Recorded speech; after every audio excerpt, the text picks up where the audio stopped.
एक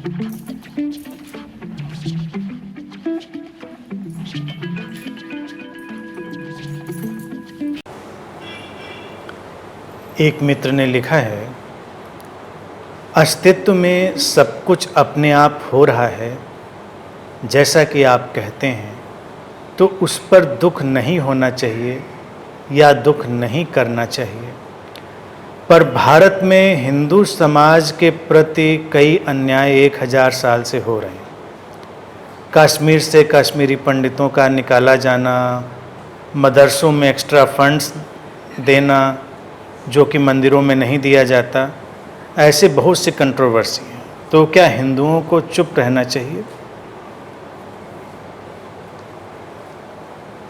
प्रश्न बड़ा राजनीतिक है और कई चीज़ों का घालमेल है उसमें। पहली चीज़ तो जो प्रश्न का स्टार्टअप लिया है कि अस्तित्व में सब कुछ हो रहा है, थिंग्स आर हैपनिंग, ये तो एक ऐसा कॉन्सेप्ट है जिसके प्रति हम कन्विंस हो सकते हैं। वी आर सिंपली मीडियम्स, हम माध्यम हैं, हमारे माध्यम से घट रहा है अस्तित्व में बहुत कुछ। बड़ा घटनाक्रम चलता है, लोगों की ज़िंदगियों में बदलाव आते हैं, लोगों से देश बनता है, समाज बनता है, तो उसमें बदलाव आते हैं। जो लहर उठती है वो गिरती है, जो गिरती है वो उठती है। ये द्वैत पर खड़ी दुनिया बदलाव के रास्तों से तो चलती ही चली जाती है, हम कहीं दूर खड़े देखने वाले रह जाते हैं। ये जो कॉन्सेप्ट है ये शांति का मार्ग है। और उसके ठीक बाद ये हिंदू और मुस्लिम की बात आ गई। ये आजकल के सोशल मीडिया और जो शैलो पॉलिटिक्स है उसका प्रकोप है। हम लोग ना तो पूरा सच जानते हैं, ना पूरी बात जानते हैं और हम उलझे रहते हैं। आज अगर लोगों के झगड़े देखिए तो झगड़े ऐसे अतीत के हो रहे होते हैं कि हैरानी हो जाएगी। वर्तमान जीवन में उनके क्या है और क्या नहीं, इस पर तो चर्चा नहीं होगी। 1000 साल पहले क्या हुआ था, 5000 साल पहले क्या हुआ था, उस पर ही सारा झगड़ा, बहस और द्वंद्व होना है। ये हिंदू मुस्लिम का जो मामला है या कोई भी रिलीजियस मामला है, किसी भी समझदार व्यक्ति को इससे बाहर होकर ही जीवन को देखना और सोचना पड़ेगा। राजनीतिक लोग तो इसका इस्तेमाल करते रहेंगे, धार्मिक लोग भी इसका इस्तेमाल करते रहेंगे, क्योंकि धार्मिक और राजनीतिक व्यक्ति में कोई फासला नहीं है, वो एक ही लोग हैं। वो एक ही दूसरे के हित को, एक ही दूसरे के वेस्टेड इंटरेस्ट को प्रोटेक्ट करते हैं, उनको संरक्षण देते हैं। वर्तमान में हमको देखना होगा कि क्या है और उस पर हमें क्या करना है। और आजकल जो ये व्हाट्सएप यूनिवर्सिटी और फेसबुक यूनिवर्सिटी और जितनी भी सोशल मीडिया यूनिवर्सिटीज़ हैं, इनसे थोड़ा सतर्क रहना चाहिए। बहुत है, ट्विटर, इंस्टाग्राम, टिकटॉक और व्हाट नॉट, क्या नहीं है आजकल। पहले तो माइंड पल्यूट होने में थोड़ा वक्त लगता था, आज तो इट इज़ 1 क्लिक अवे। तो इसलिए आज के वक्त में सतर्कता भी बहुत ज़रूरी है और किसी भी तरह के दुष्प्रचार का शिकार ना हुआ जाए, ये बेहतर है। राजनीति और धर्म में ज़रूरी है कि कोई दुश्मन पैदा किया जाए, ना हो तो बनाया जाए। जैसे राजनीति बिना किसी दुश्मन के नहीं खड़ी होती, ऐसे धर्म बिना किसी नर्क के, बिना किसी पाप के, बिना किसी ऐसे आयोजन के, शैतान के नहीं चलते। कुछ होना चाहिए जिससे व्यक्ति को उलझाया जाए और डराया जाए, और हम अपने गिरेबान में नहीं झांकते। अगर बात हिंदुओं की उठाएं तो अब ये हिंदू मुस्लिम की बात अगर छोड़ दी जाए, हर कम्युनिटी अपने ढंग से अपने को रिफॉर्म करे, और अगर लोगों में चेतना आए तो लोग ज़्यादा दिन उनका एक्सप्लॉयटेशन नहीं कर पाएंगे। एजुकेशन नहीं है तो एक्सप्लॉयटेशन संभव है। अगर मुस्लिम कम्युनिटी में शिक्षा बढ़ाई जाए, उसका स्तर बढ़े, तो निश्चित ही लोग समझदार होंगे। मेरी दृष्टि में तो मदरसों की भी ज़रूरत नहीं है और जो हिंदुओं के भी कोई धार्मिक शिक्षण के केंद्र हैं तो उनकी भी ज़रूरत नहीं है। बच्चा पैदा हुआ, उसको धार्मिक शिक्षण की ज़रूरत क्या है? बच्चा पैदा हो तो उसको और चीज़ें पढ़ाइए, उसको विकसित होने दीजिए, उसको अपने ढंग से जीवन को आगे ले जाने दीजिए। फिर जब वो बड़ा हो जाएगा, एडल्ट हो जाएगा, तो जिस भी धर्म का चुनाव करना होगा उसको कर लेगा। अगर अच्छा लगेगा तो हिंदू हो जाएगा, मुस्लिम हो जाएगा, जो भी हो जाएगा, वटेवर, यानी कि अपना रास्ता चुन लेगा। अगर संगठित धर्म का वो हिस्सा ना भी बने तो अपना रास्ता चुने, उसके लिए इंतज़ार करें। और युवा लोग कम से कम इस पर दृढ़ता से आगे आएँ, अपने बच्चों को उस तरह से वो परवरिश दें, उनको उस तरह से पालें। पहले की पीढ़ी ने क्या किया क्या नहीं किया उसके उलझन में बहुत पड़ने की ज़रूरत नहीं। धार्मिक शिक्षण की कोई भी ज़रूरत नहीं है। पैदा होते ही बच्चे को आप वेद पढ़ाएं, कुरान पढ़ाएं, बाइबल पढ़ाएं, ये तो टोटली रबिश है। और जीवन में बहुत कुछ सीखने के लिए वो सिखाएं। तो एक तो उनकी कोई ज़रूरत नहीं, अब उसमें फंडिंग होती नहीं होती है, क्या होता है उसको जाने दें। अपने गिरेबान में झांकने की बात जहाँ तक है, तो अगर हिंदू समाज अपने को देखे तो वो अंदर की अपनी जो स्ट्रक्चरल कॉन्स्पिरेसी रही है उससे तितर बितर हुआ है। तुम पूछते हो कि 1000 साल की जो ये गुलामी रही या इन्वेजन रहा उसकी वजह से देश का ये हाल हुआ, तो कैसे कर पाए लोग, क्यों कर पाए? तुम्हारे समाज के भीतर इतनी फूट थी, इतना बिखराव था। तो जब भी कहीं बिखराव होगा, फूट होगा, उसका लाभ उठाया जाएगा। ये वर्ण व्यवस्था, ये जाति व्यवस्था, ये कास्टिज्म, इस पर तो कोई प्रश्न नहीं खड़ा होता। हाँ, हिंदू मुस्लिम की बात करना और हिंदू मुस्लिम की लड़ाई लड़ना तो बड़ा आसान है, क्योंकि साफ साफ दुश्मन दिखता है कि ठीक है ये है तो इसके फाइट हो सकती है। लेकिन अपने ही सिस्टम के अंदर हमको अगर देखना होगा तो हमको यहाँ का जो भी जातिगत व्यवस्था का मसला है उस पर पुनर्विचार करना पड़ेगा। पहले देखिए सुधार का एक वक्त चल रहा था और अभी थोड़ा सा फिर से बैक गियर में जा रहा है समाज। चलता रहता है, ये भी होता है, ये भी कुछ वक्त की मांग होगी। लेकिन युवाओं से तो बड़ी उम्मीद है, उनको सब गड्ढ-मड्ढ कर देना चाहिए कि रिलीजियस लोग कुछ कर ही ना पाए। इंटरकास्ट मैरिजेस करिए, इंटर रिलीजियस, इंटरनेशनल, सब छिन्न भिन्न कर दीजिए। उनके जितने भी आयोजन हैं कि वो पकड़ ही ना पाए आपको। कहाँ से पकड़ेंगे? तभी तो पकड़ते हैं क्योंकि कम्युनिटी बनानी है। आप अपने बच्चों को धार्मिक शिक्षा देने से मना करिए। धार्मिक शिक्षा से क्या हासिल होता है? उसको जॉब मिलती है, उसको क्या होता है धार्मिक शिक्षा? आप अगर मदरसों में पढ़ा के क्या सारे बच्चों को उलेमा बना देना है, मौलवी बना देना है? या आप और ऐसे जो विद्या मंदिर टाइप की जो चीज़ें हैं उनमें क्या सबको पंडित बना देना है, पुरोहित बना देना है? क्या हम चाहते हैं? हम अपना समाज क्या देखना चाहते हैं, भविष्य क्या देखना चाहते हैं? ये तो पुनर्विचार करना पड़ेगा। किसी न किसी को आगे आके खड़ा होना पड़ेगा। विरोध होगा, विरोध भी सहना पड़ेगा। कौन सा मंदिर टूटा, कौन सी मस्जिद टूटी, इनमें आप रुचि लेना बंद कर दीजिए।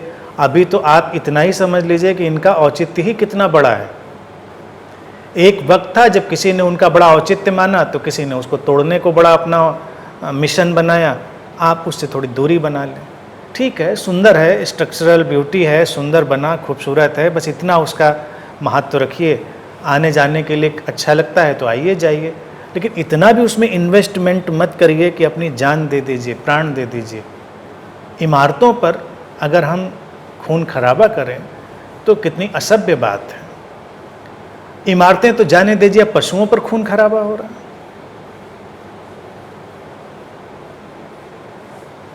पशु तो सब पशु है। अच्छा है, बुरा है, किसी की मान्यता है, रिलीजियस मान्यता है, वो अपनी जगह है, उसको जाने दीजिए। आप उन पर दृष्टिपात करिए कि उनसे किसी को लाभ क्या है और समाज उससे कितना बेनिफिटेड हो रहा है, कितने नुकसान। और अभी मेरे पास कुछ दिन पहले एक व्यक्ति आए, गांव से जुड़े हुए हैं मुझसे, कहने लगे कि इस समय तो किसानों की हालत इतनी ख़राब हो रखी है और जो गौवंश है, यानी कि गाय और गायों का जो परिवार है, उस पर तो इतना विवाद चल रहा है कि आप उनको कुछ कर नहीं सकते। फसलें खा जा रहे हैं, फसलें तबाह कर दे रहे हैं, खेतों में घुस जा रहे हैं और आप कुछ कर नहीं सकते। तो इससे हम क्या हासिल कर रहे हैं? लेकिन जनता इससे मोबिलाइज होती। प्रश्न जैसे आ गया तो निश्चित ही किसी पढ़े लिखे व्यक्ति ने, स्त्री पुरुष ने पूछा होगा, तो बड़ा उद्वेलित होता है व्यक्ति कि अच्छा, तो हिंदू क्या चुप बैठा रहेगा, हिंदू कुछ करे नहीं, तो क्या करेंगे आप? दंगा फसाद करेंगे? क्या करेंगे आप? लड़ाई झगड़ा करेंगे? उससे क्या हासिल होगा? कुछ करना है तो अतीत की बेवकूफ़ियों से अपने को डिटैच कर लीजिए। आप कहिए कि जो अतीत के लोगों ने बेवकूफ़ियाँ करी उससे हमारा सरोकार ही नहीं है, हम रिश्ता ही नहीं रखते। आप बनाएं अपने मंदिर मस्जिद, आप पालें अपनी गाय और मोर और तोते, मुझे इससे कोई मतलब नहीं है। ज़िंदगी बड़ी खूबसूरत है, उसको जीने के हम नए रास्ते ढूंढेंगे। और गुलामी या 1000 साल का जो डिटेरियोरेशन है वो बाहर से नहीं आता, वो आपके भीतर से आता है। हमको हमेशा दूसरों पर आरोप लगाना आसान पड़ता है, आसानी से हम बच जाते हैं, लेकिन हमको अपने ऊपर देखना पड़ेगा। अतीत की तरफ झांकती हुई बातें या भविष्य की तरफ जाती हुई बातों से बचना पड़ेगा। अब अभी देखिए, पहले थोड़ा शांत हुआ था, अभी फिर एक कल्चरल या स्यूडो कल्चरल उभार आ रहा है। कोई भी बात हो उसको आप अपनी धार्मिक किताबों में ढूंढ लाते हैं। इस्लाम की बात करें तो वो कुरान में ढूंढ लाते हैं कि सब चीज़ तो हमारी कुरान में लिखी है। हिंदुओं की बात करें तो सब चीज़ अपने वेदों में ढूंढ लाते हैं, हमारे ऋग्वेद में लिखा है। और कहाँ लिखा है बाइबल में, कहाँ, वो तो मुझे पता नहीं। मैंने कोई रिलीजियस किताब फ़िलहाल पढ़ी नहीं कभी, कोई भी। मैंने 1-2 पन्ने भी नहीं पलटे, इसलिए मुझे ये जानकारी नहीं कि इसमें क्या लिखा है। लेकिन ये जो पता है कि उसमें ऐसा ऐसा कहा जाता है, इससे मैं ज़रूर परिचित हूँ। कोई भी साइंटिफिक इन्वेंशन हो वो वेदों में लिखा हुआ है। तो भविष्य में आने वाला कोई इन्वेंशन क्यों नहीं आपने किया? आपने अभी तो नहीं बताया, ठीक है, आपकी किताब बड़ी महान है, तो अभी बताइए आने वाले 5 साल का क्या सिनेरियो हो सकता है, क्या डेवलपमेंट हो सकता है और कौन सी चीज़ें आ सकती हैं। फिर तो आप हर चीज़ ढूंढ लाएंगे। देखो, ये हमारी उसमें है, हर चीज़ का ज्ञान अगर कुरान में है तो इतना पिछड़ा हुआ समाज कैसे हो गया? इतनी गरीबी, इतनी चीज़ें क्यों आ गई? विज्ञान की हर बात के लिए या अपने जीवन को सुविधापूर्ण बनाने के लिए हर बात के लिए तो हम तकनीक और विज्ञान की ओर झांकते हैं, हम रिलीजियस किताब की ओर नहीं झांकते। आपको मोबाइल यूज करना है तो मोबाइल ही यूज करना है, उसमें आपको गीता और कुरान कान में लगा के बात तो नहीं होनी।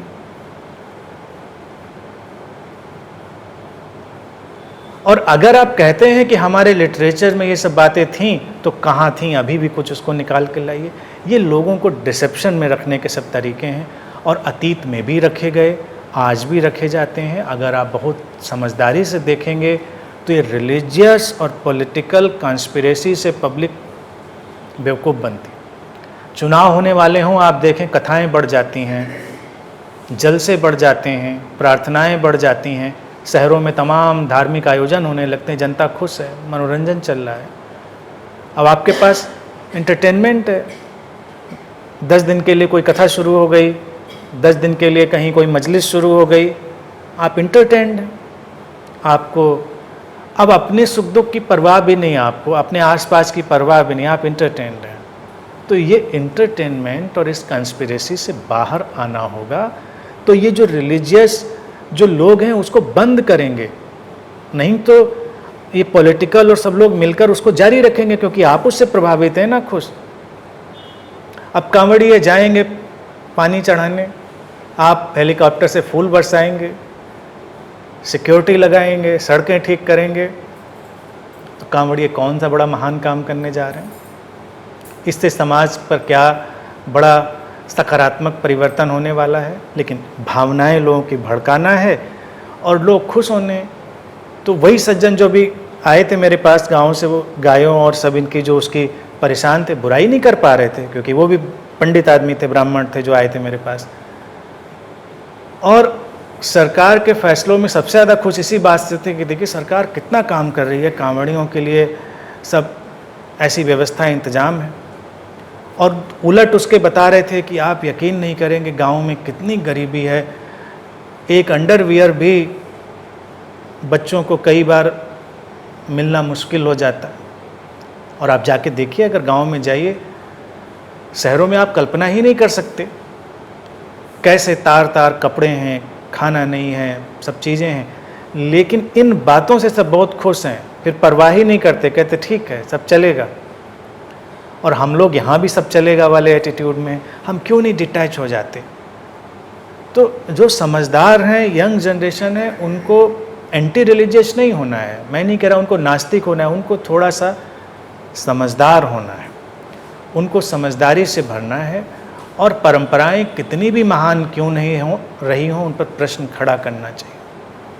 अब अगर इस्लाम की ही बात लें, मुस्लिमों की, उनकी भावनाएं अपनी जगह हैं।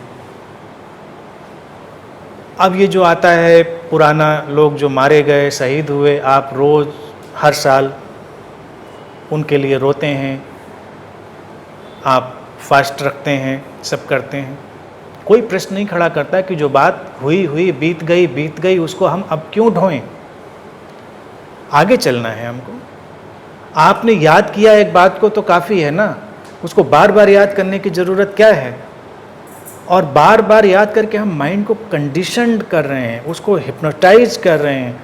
लोग बिल्कुल एक अलग जुनून में, आप हज़ारों साल पहले जीने की कोशिश कर रहे हैं। 1000 साल पहले क्या हादसा हुआ, कौन जिया मरा, वो प्रॉफिट था, अवतार था, भगवान था, हु केयर्स? आज हमारे घर में कोई मरेगा, हम मरेंगे, हमको इसी बात की फिक्र होनी चाहिए, वही परेशानी देगा। लेकिन उस नाम पर आप खून खराबा तो ज़रूर कर सकते हैं, आपको संकोच भी नहीं आएगा, जरा सा भी आपको दर्द नहीं होगा, आप ये सब चीज़ें करेंगे। तो किसी भी रिलीजन को उठाइए, चाहे वो क्रिश्चियनिटी को, चाहे हिंदुओं को, चाहे मुस्लिमों को, सब के अंदर बड़ा जो है ये विचित्र बिखराव है और अब उसको रेस्टोरेक्ट करने की ज़रूरत है। तो ये पूछा हिंदू समाज क्या चुप रहे? अब ये तो मैं नहीं कह सकता कि चुप रहें या बोलें, आपको जो करना है आप करेंगे ही, मेरे कहने से कोई फ़र्क तो पड़ना नहीं है कि मैं कह दूंगा तो आप नहीं करेंगे, या मैं कह दूंगा तो आप वो करने लग जाएंगे। आप वही करेंगे जो आपकी टेंडेंसी होगी, जो आपकी समझ होगी, जो आपकी कंडीशनिंग होगी, आप यकीन मानिए आप वही करेंगे। लेकिन अगर बातों को समझ सकें तो आपकी कंडीशनिंग भी थोड़ी बदलेगी, आपकी थोड़ी टेंडेंसीज भी, और अगले कदम जो होंगे, नेक्स्ट स्टेप्स जो होंगे, वो बेहतर हो सकते हैं। और नई पीढ़ी को अगर हमें एक बेहतर भविष्य देना है, बेहतर ज़िंदगी देनी है, तो ये सब हिंदू मुस्लिम ये प्रकरणों को हमें ड्रॉप कर देना चाहिए और शांति से जीवन जीने की तरफ बढ़ना चाहिए, वो ज़्यादा बेहतर होगा।